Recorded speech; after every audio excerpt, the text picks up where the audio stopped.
I mean, this is Labor Day, though. This is it.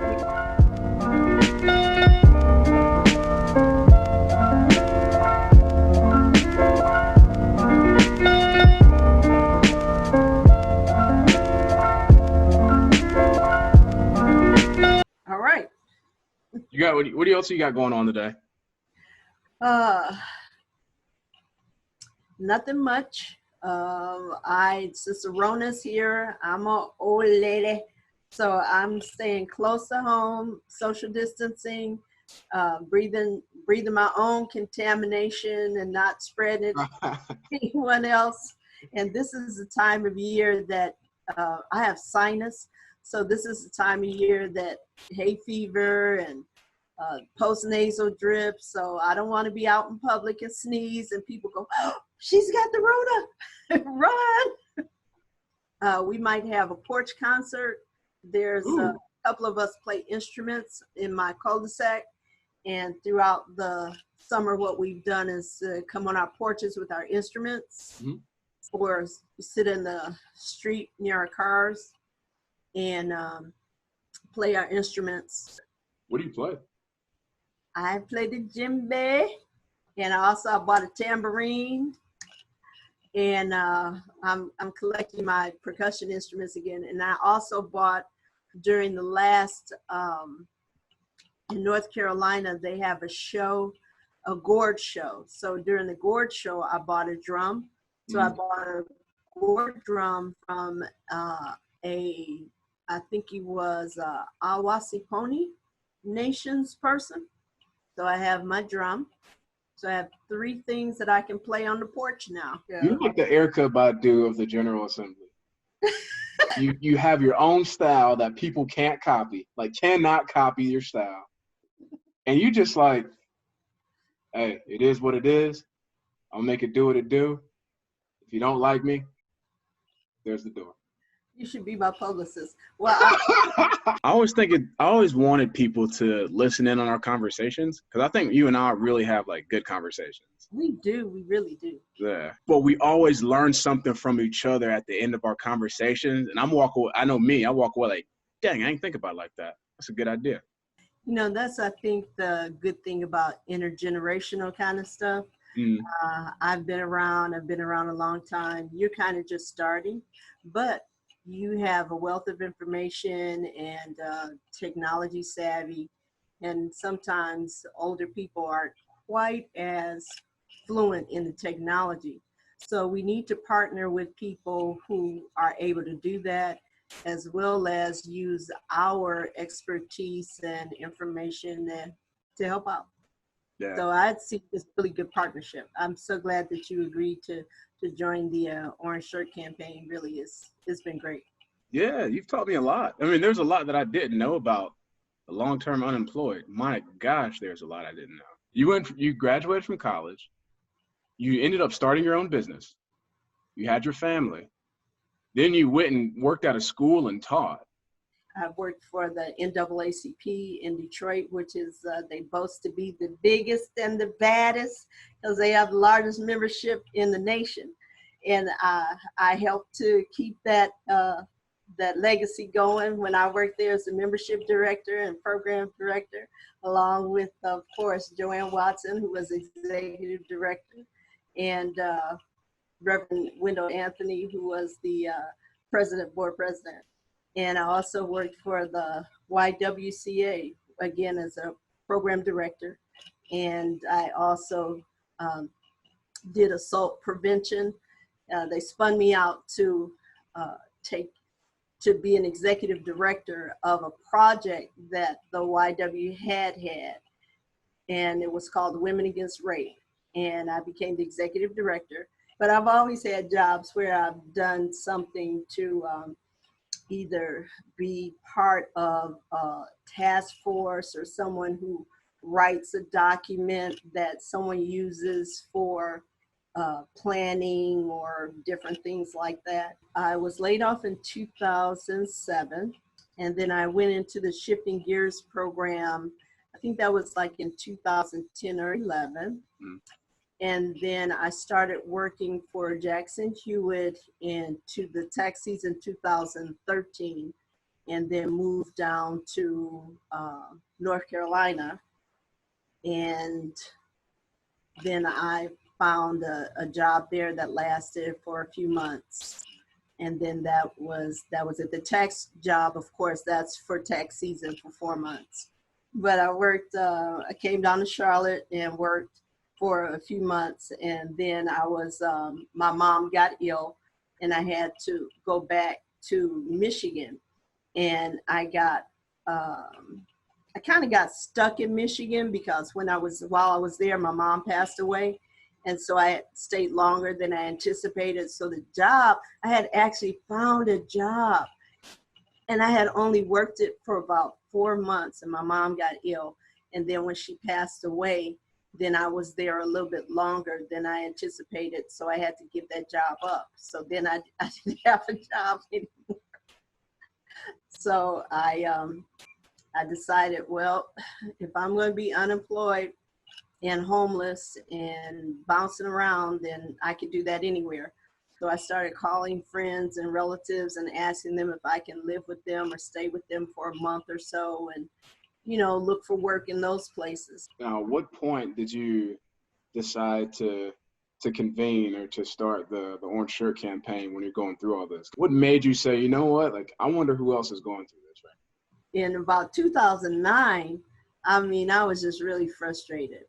And, you talk to people and you get the chance to hear their stories. And there are a lot of stories out there of people who have been applying and trying to look for work with degrees, it ran the gamut, young people to old people. And I just began to listen to their stories. It just became overwhelming that all these people are out here and it's like nothing is really happening to help them to really get good jobs. Like I said, there were 89-day jobs. There were jobs, minimum wage that people were getting. I wasn't getting. I couldn't even get a job at a fast food restaurant. But so talked to a friend, Sharon Moore, and she and I, she was my young person at the time. So she helped me to put up the Facebook page. So Sharon and I, we pulled together. She helped me do the page and started asking people, hey, we're not part of that group anymore. We're pretty much invisible. We need to let people know we're still out here. So that's when we came up with the idea to wear an orange shirt. Now I have something printed on mine, but initially, it's just like wear orange. Doesn't have to have anything printed on it, or just wear orange to stand out and tell people, hey, I'm not invisible. I'm here. I'm ready to work. This is who I am. Look at me. Over the years when I was unemployed, and I'm really thankful that I found gainful employment. But again, that 10 years of no income without, having income to contribute to a pension plan, that has really, really gave me, gosh, it's constantly on my mind. What am I going to do to take care of myself when I stop working or when I can't work anymore? So 10 years of not working, or, you've told me a little bit about what you were doing during that 10 years of like temp jobs and things like that. Talk to me a little bit about that, because there's still so many parts of your story that I just think like, dang, 10 years. You know what I mean? Yeah, it was very interesting for me as well. Once you're unemployed for so long, you can't use the same vehicles or the same channels that everyone else uses. Your network begins to disintegrate because then people see you coming and it's like you're a vulture or something. It's like you talked about job programs, and Michigan, that's where I'm from, had a program called Shifting Gears, and I enrolled in it. I called everybody at the time and I borrowed money so I could get in this program because it cost $500. So the problem was that after a while, it became challenging to participate. In participating in the activities, it began to cost money. And then the upkeep, trying to look your best when you go to these events, because you never knew when there were going to be recruiters there. You never knew who you were going to be talking to. Even though it was networking, you're supposed to be making friends, but everyone knew you were there to make friends so you could get a job. And some people were able to get jobs, but most people get jobs because of who they know. I tend to call them treadmill programs. You always have. Because you get on this treadmill. Yeah. And the program, because it's usually a nonprofit, they've written a grant, they get their money based on how many people come through the program. And usually the metrics, because I've written grants myself, and you write the metrics so that you can succeed. If you write it so that you track people and actually make sure that they get a good paying job, not an 89-day job, not minimum wage. And this particular program was for executives and managers. So these were people who were already at the top of their game and had gotten laid off. They get their money whether or not you get a job or not. As long as you get in the program and you're enrolled and they can count you, it's like, oh, we serviced these many people. Okay, well, you serviced me, but I never got a job as a result of it. How many of those programs do you think you'd entered during that time period? I went through several one-stop shops, or the places, where you go, the workforce development places. And one place I went to, this was in Michigan. I got a couple of stories about that. So I already have a master's degree. And so I said, well, maybe I could change careers, and maybe that's what I need to do. I always wanted to be a truck driver, so maybe I'll try that. And that was like one of the main things, like you could be a truck driver, or they were hiring people in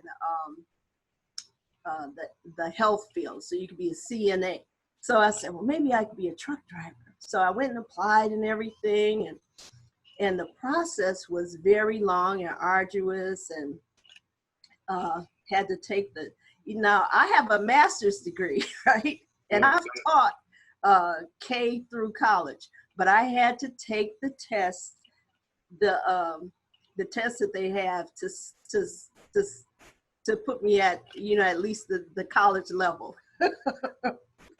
So I took the test, I passed the test and everything. Then I found out that I couldn't participate in the program because I already had a degree. How many of the temporary jobs did you work in this program, or during this time period?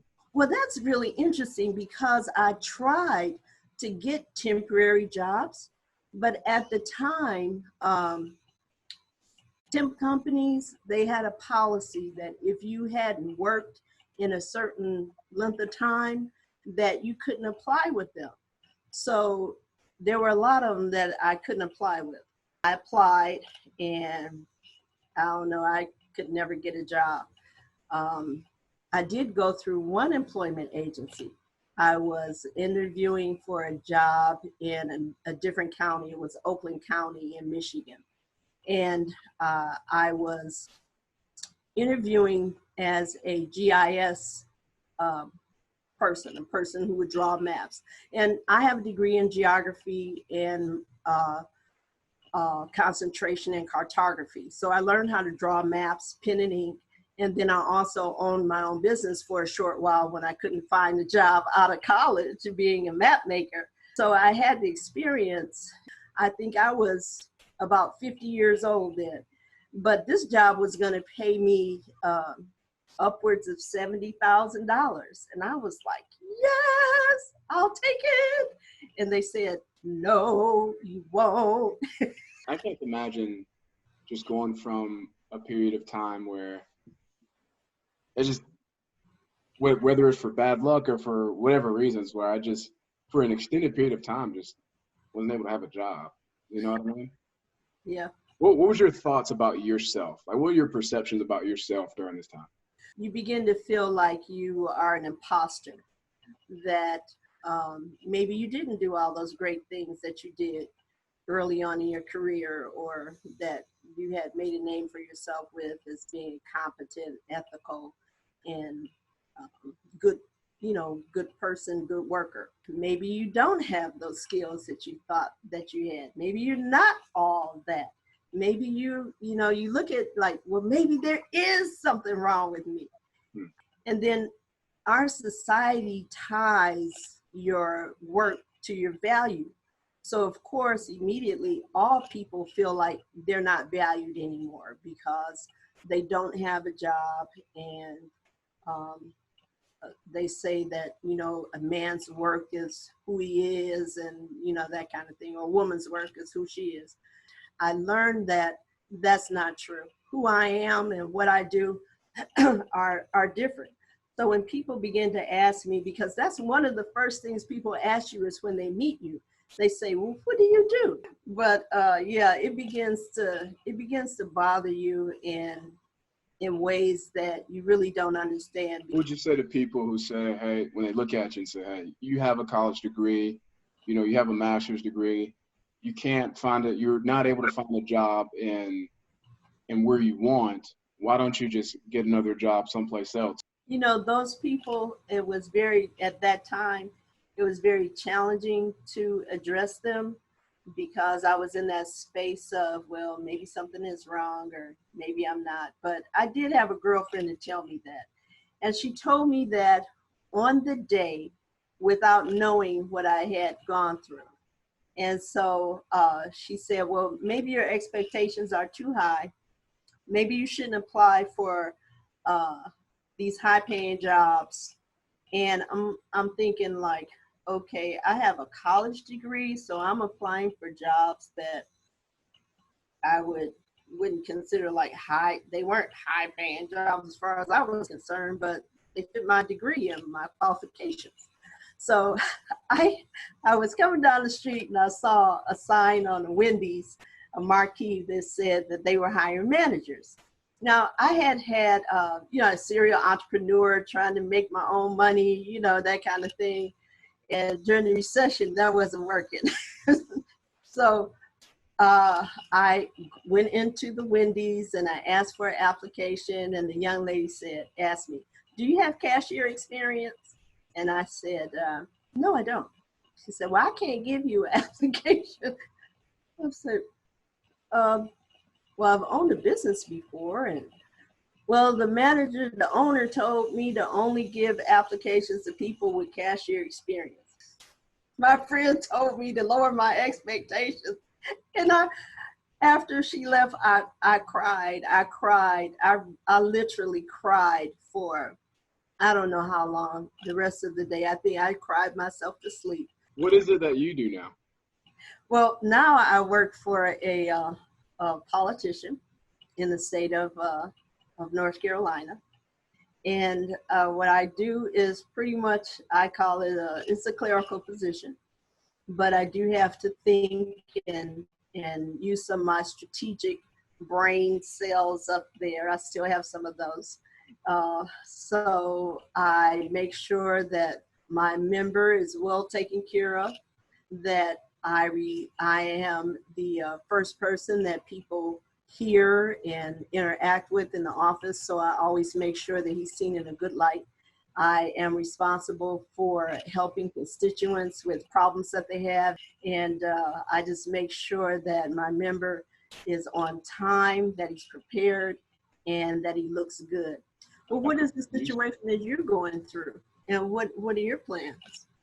Yeah, so the situation I'm going through is unique in that I was coaching for the LA Wildcats of the XFL, and coronavirus actually led to us canceling the season. And then it led to the eventual bankruptcy of the league. Luckily, the league was bought back by Dwayne "The Rock" Johnson and Danny Garcia, and that's been huge to have that name power back to the league. But none of us have been like rehired or anything yet, so we're all still trying to figure out what's next. And then with football season, pretty much kind of in a rocky situation. It's not like the normal hiring cycles where teams open, jobs, teams close jobs, things like that. So I'm back home right now, and kind of just taking the opportunity just to study and learn just different things. Writing a paper with some friends of mine on race and religion, trying to, especially after going through the summer, really want to articulate where my faith's at on paper in regards to race. Working on policy, working on some legislation that I think could really help communities out there, especially when it comes to police reform, and studying football still. I still have a lot of good football resources, so taking the times every day just to study football, it's fun. That's probably the most fun part of my day. What are you coming away with as we end this campaign? What did you get out of it?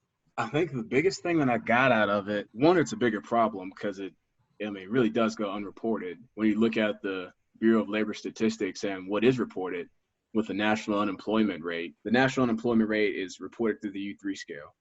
The U5 scale, which includes workers that are marginal workers or workers marginally attached to the workforce, or people marginally attached to the workforce, or discouraged workers, they're people who have reported not looking for a job for various reasons and are unemployed.